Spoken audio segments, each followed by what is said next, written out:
স্পেনের বিপক্ষে ফাইনালের আগে আর্জেন্টিনার ড্রেসিং রুমে কি কোনো সমস্যা হয়েছিল? এই প্রশ্ন এখন ঘুরে ফিরে উঠে আসছে ফুটবল বিশ্বে।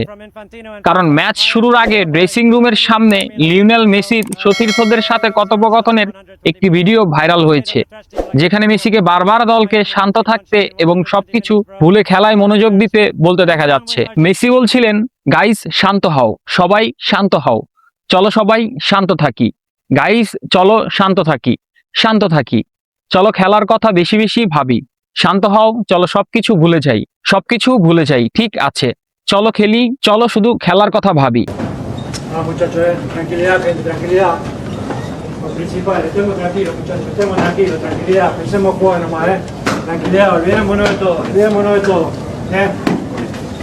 No lo juguemos, pensemos a jugar nomás, gente, jugar, dale.